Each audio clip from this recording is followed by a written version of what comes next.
उठला सुटला चालला अमुक सप्त्याला, उठला सुटला चालला दिंडीला. लोक वेळच काढतात आपल्याला. कधी लोकांनी आपल्याला वेळच काढलं पाहिजे, पण आपण वेळे नाही. आपण लोक पुढे फुशारकी मारतो, शहाणपणा करतो, शायनिंग म्हणतोय, फुशारकी मारते महाराज. आणि फुशारकीचा परिणाम भगवान परमात्मा दूर जातो. भगवान परमात्मा जवळ येत नाही. भगवान परमात्मा जर जवळ यायचं असलं ना महाराज, तर मी कोण आहे याचं विसरून जायचं. कसं विसरायचं ते तुकोबराय अभंगामध्ये सांगतात महाराज. आपुलियाचा विसर भोळा हो, आपुलियाचा विसर भोळा. सांभाळण्याकरता येतो भगवान परमात्मा, सांभाळतो. पण कधी आपण विसरत नाही. आपण विसरत नाही म्हणून आपल्याला भगवान परमात्मा प्राप्त होत नाही. आपण काय करतो महाराज, आपलं थोडं प्रेम बायकोवर, थोडं पण मुलावर, थोडं उरलं सोडलं शेजारी पाजाऱ्यांचं बी असतं प्रेम. आणि त्याच्यापेक्षा महाराज सगळ्यात जास्त आपल्या इकडे जास्त प्रेम असतं. कुठं सगळे इकडे सगळे प्रेमाचं आपले प्रेम आहेत ना महाराज. आपले 100% प्रेम आहे ना, फक्त 5% देवाला आणि 95% संसाराला आहे. किती टक्के? 95% संसाराला आणि 5% भगवान परमात्म्याला. कसं जमन? गोपिकांचं तसं नाही महाराज. गोपिकांचं 100%च्या 100% भगवान परमात्म्याच्या चरणावरती समर्पण आहे. म्हणून तर मग त्याला विसर पडतो, मी कोण आहे याचा विसर पडतो कधी. आणि हा विसर पडला का मग महाराज त्यांना जगाचं काही घेणं नाही. त्यांना जगामध्ये जगाचा पासून त्यांचा विषयच नाही बा. जगाला कोणी काय म्हणते काय नाही, हसलं काय रडलं काय, त्यांना काही घेणंच नाही. म्हणून तुकोबराय शेवटच्या चरणामध्ये सांगतात,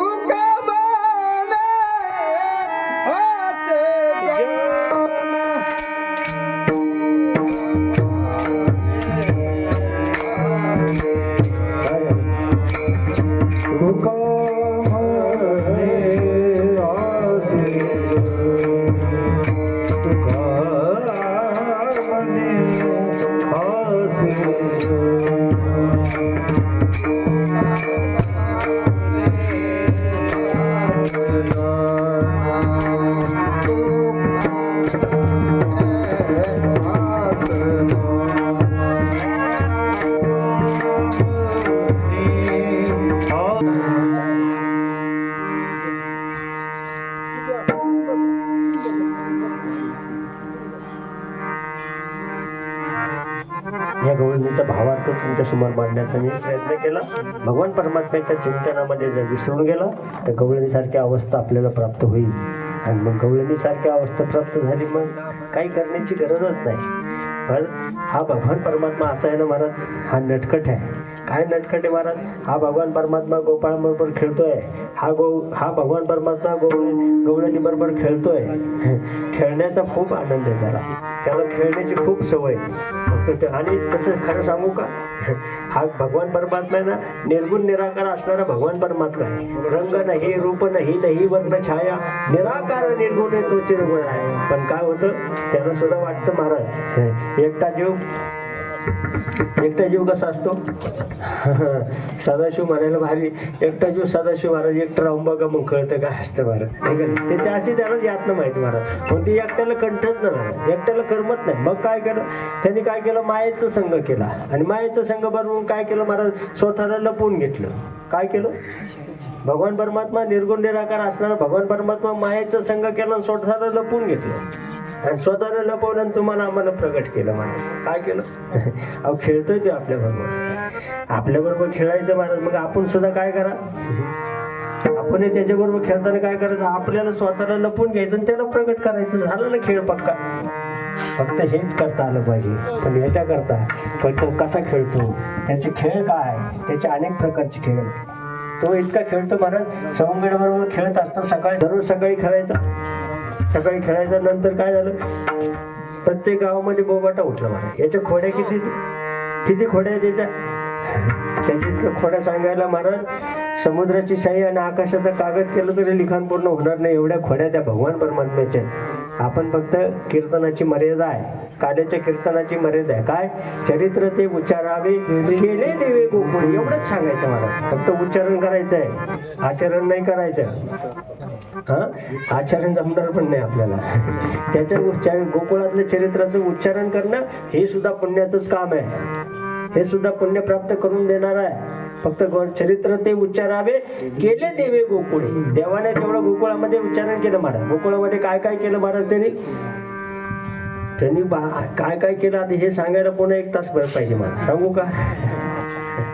पण तरी तुम्हाला थोडं सांगतोच महाराज आहे का. थोडं सांगितलं पाहिजे, नाही तर म्हणजे हे महाराजाला काल्याचं येत नाही काही असं नको अर्थ. आता असं ह्या भगवान परमात्म्याचे खेळच इतका भयान आहे. कसा आपण फक्त चरित्र उच्चारण जरी केलं तरी पुण्य प्राप्त होत आहे. हा भगवान परमात्मा 5 वर्षाचा झाला ना, 5 वर्षाचा झाला ना, मग खेळायला लागला मुलांमध्ये खेळत असताना खेळ खेळायचा महाराज. काय काय खेळ खेळायचा महाराज, सगळे खेळ माहिती आहेत आपल्याला. मग तुमरी आहे ना, खेळायचा महाराज. पण डाव कधीच अंगावरती आला नाही त्याच्या.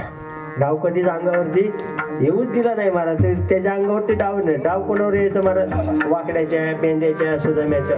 आणि मग हे सुदामान पेंदे काय करायचे, खेळातून त्याला एखाद दिवशी म्हणायचे, आज तो आमच्या खेळात यायचं नाही, बाजूला हो, बाजूला हो, बाहेर काढून द्यायचे महाराज त्याला. का बरं? काय म्हणजे याच्यावर तर राज्य यायचं महाराज, त्या पेंद्याच्यावर राज्य यायचं, वाकड्यावरती राज्य, त्याला बाहेरच काढून द्यायचं. भगवान परमात्मा मला बाजूला करू नका ना, मला तुमच्यात खेळू द्या ना, अजिबात खेळायचं नाही. आसन राजाचा मुलगा तर हो बाहेर काढायचे महाराज. का बरं? तेवढं भक्तीची श्रेष्ठता आहे त्यांची. मग पण काय करायचं, खेळताना महाराज त्यांचे सगळे तब्येतीचे हाडकुळे होते. का हाडकुळे होते? ते म्हणायचे महाराज आमच्या घरात सगळं दही दूध लोणे आहे, परंतु ते आम्हाला नाही. ते कुठं जायचं, मथुरेला जायचं. थांबलो महाराज. इथे राजकारणाची नीती पण आहे बा. शत्रूची पहिली रशद कमी करा. काय करा, राजकारण आहे बरं याच्यामध्ये. भगवान परमात्म्याची कृष्ण नीतीमध्ये ज्याला राजकारण करायचं असेल ना महाराज, त्यांनी कृष्ण नीतीवरती भार द्या. आता एकेकदा सांगायचा विषय नाही, पण सांगतो महाराज तुम्हाला.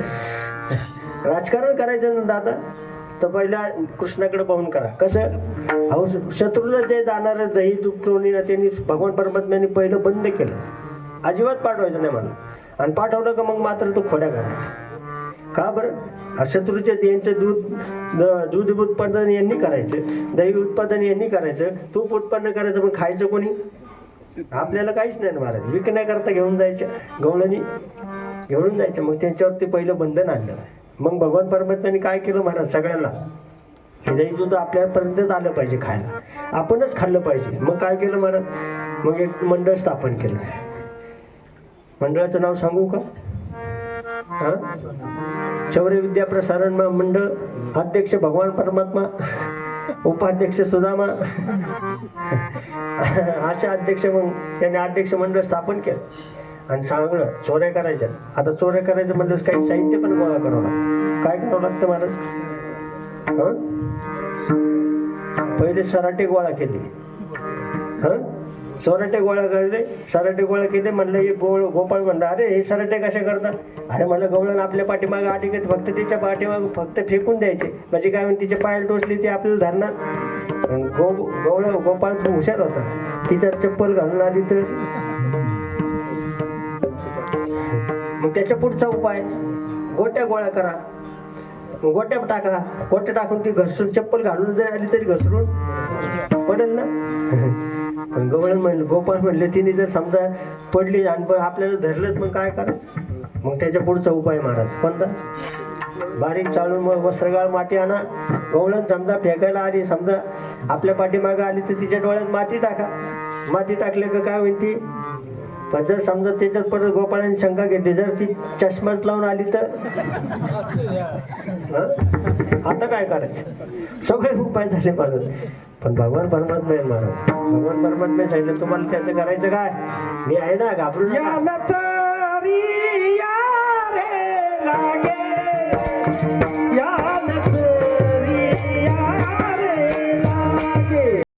आजी देतो पोटभर. अहो सगळे गोपाळांना संध्याकाळी गोळा करायचं आणि भगवान परमात्मा दिवसभर खेळायचा. आणि खेळता खेळता एका गवळणीने पाहिला, भगवान परमात्म्याने पाहिला, हा भगवान परमात्मा माझ्या घरी कधी येईल? तिची अवस्था झाली. अवस्था तिची झाली, ती चिंतनच बसली का दिवसभर चिंतन. हा भगवान कधी माझ्या घरी येईल आणि कधी माझं दही खाईन, कधी माझं लोणी खाईन, कधी. हा तिचा अंतःकरणाचा विषय झाला. पण भगवान परमात्म्याने पाहिलं, तिचा अंतःकरणाचा भाव जाणला. दुपारचं खेळत आणि तिने पाहिलं, खेळ पाहिल्यानंतर मग सगळ्या संगड्यात कोण आहे रे? हिचा नंबर घे मोबाईल, संध्याकाळी मिस कॉल द्यायचा. अहो तसंच आहे महाराज. संध्याकाळी गेलं महाराज, पण तिचा अंतःकरणाचा विषय भगवान परमात्मा झालं, ती झोपलीच नाही, जागीच राहिली. बाहेर सवंगडी 4-5 सवंगडी आलेत, आणि सवंगडी आल्यानंतर काय केलं महाराज, चर्चा सुरू झाली. तिच्या अंतःकरणाचा विषय भगवान परमात्मा तिच्या दरवाज्याच्या आडूनच काढला. आणि काय केलं महाराज, तिने विषय पाहिला ना, तिने बाहेर आलेले सवंगडीचा आवाज ऐकल्यानंतर तिने काय केलं, स्वतःच कडी काढली महाराज, स्वतःच कडी उघडली, स्वतःच कडी उघडली. आणि दरवाजा भगवान परमात्म्याने दरवाजा लोटल्याबरोबर उघडला. सगळे सवंगडे आतमध्ये पाठवून दिले, सगळे सवंगडे आतमध्ये पाठवून दिले. भगवान परमात्मा मागं राहिला, आणि मग ती दरवाजाच्या आड उभी होती, ती दरवाजाच्या पाठीमागच्या बाजूला उभी होती. भगवान परमात्मा तिच्याकडे तिरकं पाहत आतमध्ये गेला. आतमध्ये त्या सगळं सवंगड्यांना दही दूध लोणी खाणं खाऊ वाटलं, स्वतःही खाल्लं. आणि पुन्हा भगवान परमात्म्याने पुन्हा सवंगडी पुन्हा घराच्या बाहेर काढली. आणि हा भगवान परमात्मा तिच्याकडे तिरकं पाहत तिचा अंत करून भरून आलं. का बरं, भगवान परमात्मा आला, माझ्या घरी आला आणि माझं खाऊन गेला. आणि परत दुसऱ्या दिवशी सकाळी यशोदेकडे घराने घेऊन गेली. अगं तुझं पोरगा आलं आणि माझ्या घरामध्ये सगळं दही दूध लोणी खाऊन गेलं. का बरं, ती घराने करायला नव्हती गेली, ती कशाला गेली होती, ती देवाला पाहायला गेली होती. ते भगवंताला पाहणं होतं, कारण रात्रीचं तिने पाहिलेलं होतं. रात्रीचं तिने पाहिलेलं असताना तिची झोप उडाली. पण सकाळी पूर्ण यशोदेकडे घरानं घेऊन गेली. का बरं, हे यशोदे आम्ही राहावं का जावं, गोकुळी राहावं की जावं, पुढे जावं. कृष्णाशी सांगावे गोकुळी रावे का जावे, गोकुळी रावे का जावे, गोकुळी रावे का जावे.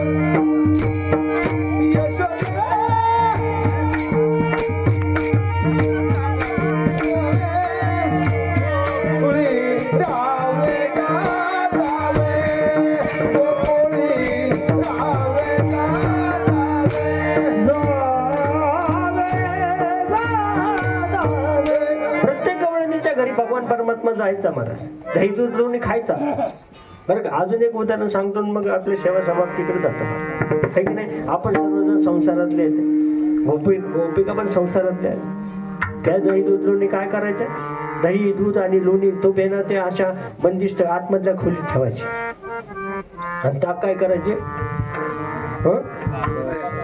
ताक मात्र चव्हाट्यात ठेवायचे, आपले बाहेर रस्त्यावरती ठेवायचे, आपले बाहेरच्या बळीत ठेवायचे. ताक सांगतोय मी तुम्हाला, काय सांगतोय, ताक कुठे, ताक काय गोष्ट आहे,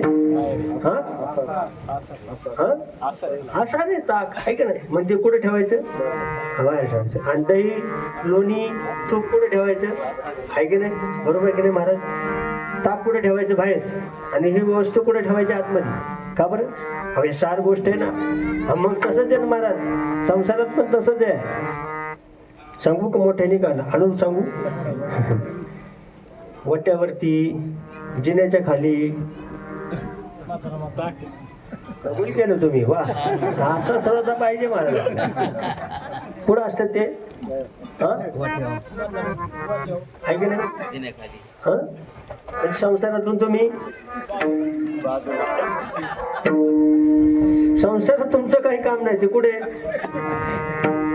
संसारात जी गोष्ट कामाची ती निकामी असते ना, ती बाहेर असते महाराज. कुठं असते, आणि बाहेर असते. आणि जी कामाची ती तसंच आहे. मग आता समजून घ्या आपण कुठे आहेत, कुठे आहेत आपण. संसार आहे ना, हा सार गोष्ट, सार आत ठेवतो, आसार गोष्ट, सारा सार विचार, फक्त एकच सार आहे महाराज, सारा सार विचार नाम धरा कंठी. भगवान परमात्म्याचं सार भगवान परमात्माच आहे, दुसरं आपण संसारामध्ये. एक दिवस असंच एक म्हातारं बाहेर झोपलेलं होतं, भगवान परमात्मा आला महाराज, त्यांनी त्या घरातलं दही दूध लोणी खाल्लं महाराज. पण त्याला राग आला. काय राग आला, म्हातारं बाहेर झोपलेलं होतं, म्हातारं बाहेर झोपलेलं होतं, त्यांनी टाकाचा डेरा उचलला आणि त्याच्या ढेरीवरच फोडला. का बरं, अरे सार आसार गोष्ट आहे ना, ही संसारातून बाद झालेली गोष्ट आहे ना, मग फोडून टाक. ताक आहे आसार आहे, पुढचं तुम्ही म्हणा का मला म्हणायला लावलं. ताक आसार आहे की नाही, मग त्याचा डेरा फोडला. पण कुठं फोडला?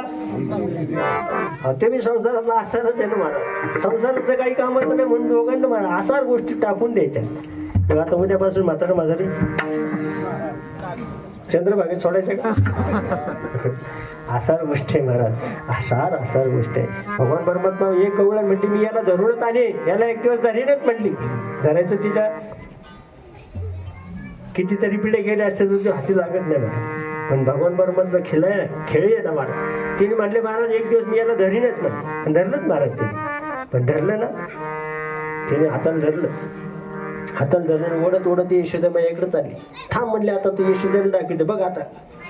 पण हा ना काना इतका खोडीचा आहे, इतका खेळ आहे महाराज. चालता त्याने रूपच बदललं महाराज.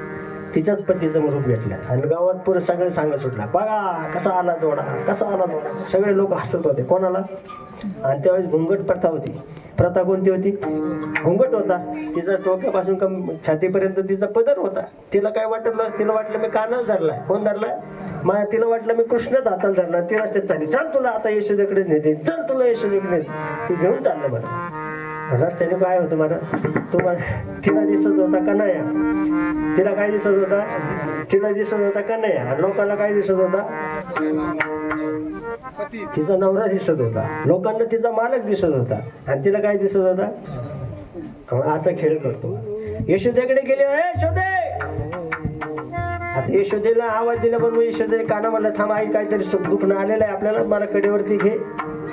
तिने कडेवरती घेतलं महाराज आणि तिच्या समोर जाऊन म्हणले काय ग बघ म्हणले मी काल रात्री अगं तू बघ तुझी सकाळची गोळी खायची विसरलेली आहे, तेवढं खाऊन बघ.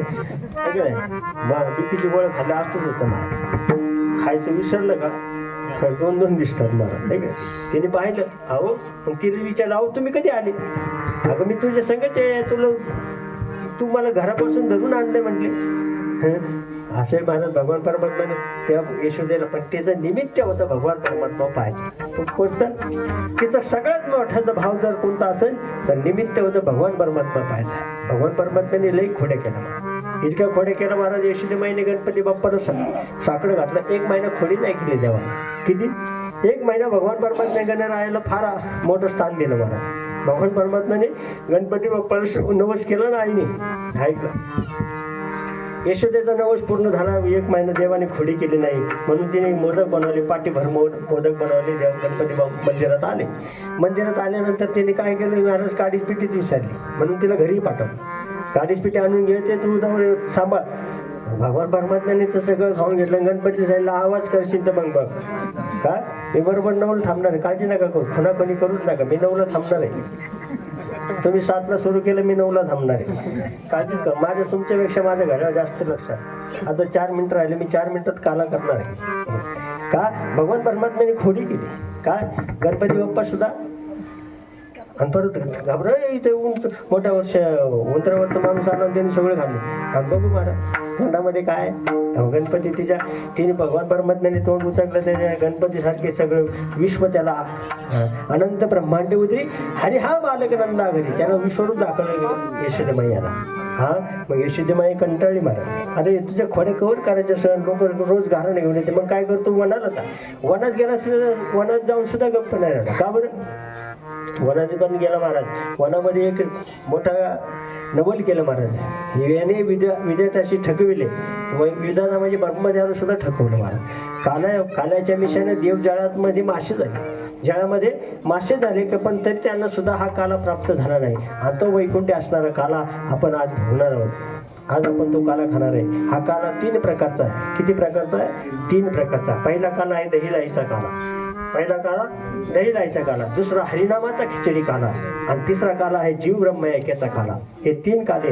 आणि आपल्याला सगळ्यात श्रेष्ठ आता आपण जो काला करत आहोत तो दहीलाईचा काला आहे. दहीलाईचा काला म्हणजे काय? दही एकदा लाईमध्ये मिक्स झाली का माही दही पासून दही बाजूला होत नाही. ही क्रिया म्हणजे ब्रह्म चैतन्यामध्ये एकदा आपला जीव एकत्र झाला का ब्रह्मापासून आपण वेगळे होत नाही. ही अवस्था म्हणजे काला. हा काला 3 प्रकारचा आहे. हा सगळा काला आपल्याला भगवान परमात्म्यानं आपल्याला प्राप्त करून दिला. हा काला वैकुंठात झाला, वैकुंठात होतच नाही. हा काला वाळवंटात होतो. कुठं होतो? वनात होतो, वाळवंटात होतो. माझ्या ज्ञानराज योग्य आहे की नाही, आपण म्हणूच नका आता, आपण डायरेक्ट शेंकी लाविले दोरे करा आहे की नाही. हा काला वैकुंठातच होतच नाही. वैकुंठात हा काला फक्त पंढरीच परमात्म्याच्या वाळवंटात होतो. हा काला आपल्या लगडवाडीत घडतोय. हा हरिनामाचा हा असणारा जो काला आहे, हा काला आहे ना आपल्याला भगवान परमात्म्याने आपल्याला काल्याच्या मिशे देव जळी झाले मासे. देव सुद्धा जाळामध्ये मासे झाले, पण काला त्यांना मिळाला नाही. आपण फार भाग्यवान आहोत महाराज. मृत्यू लोक आहे ना, त्या मृत्यू लोकांमध्ये हा काला भोगण्याचा, काला खाण्याचा, काल्याचे प्रसादाचे अधिकारी आपण आहोत. देवापेक्षा श्रेष्ठ आपण, परंतु आपल्याला ते कळत नाही. हा काला भगवान परमात्म्याने आपल्यासाठी प्राप्त करून दिला आणि तोच काला आपण आज लगडवाडीमध्ये करत आहोत. त्या काला कसा करायचा महाराज? विभ्रत वेणू जठरपट शृंगमेत्रेचे वामे पामे मशकून गवले त्यात अंगुलिष्ठा. भगवान परमात्म्याने सगळ्यांना गोल कमलाकार बसवलं, सगळ्यांना गोल आपल्या हातात एकत्र करून माझी जशी शिदोरी तशी तुमची आणा. म्हणजे माझी कशी आहे? भगवंताची शिदोरी सच्चिदानंद रूपी आणि आपली 10 ठिकाणी फाटलेली आहे. आपली किती ठिकाणी? 9 ठाई फाटली रे. ते ज्ञानोबरायांचा अभंग आता कधी वेळ नाही आपल्याला. असं गोलाकार बसवलं, कमलाकार बसवलं, मग भगवान परमात्मा आपल्या हातानं सगळ्यांना गाठ फिरवतोय. पण प्रत्येकाला असं वाटतं की देव मलाच खाऊ घालतो. हीच अवस्था प्राप्त झाली आणि हा तोच काला आपण आज लगडवाडीमध्ये करतो आहोत. आणि आता तुम्ही फक्त अभंग म्हणा आणि दही फुटली, हंडी फुटली नाही म्हणा.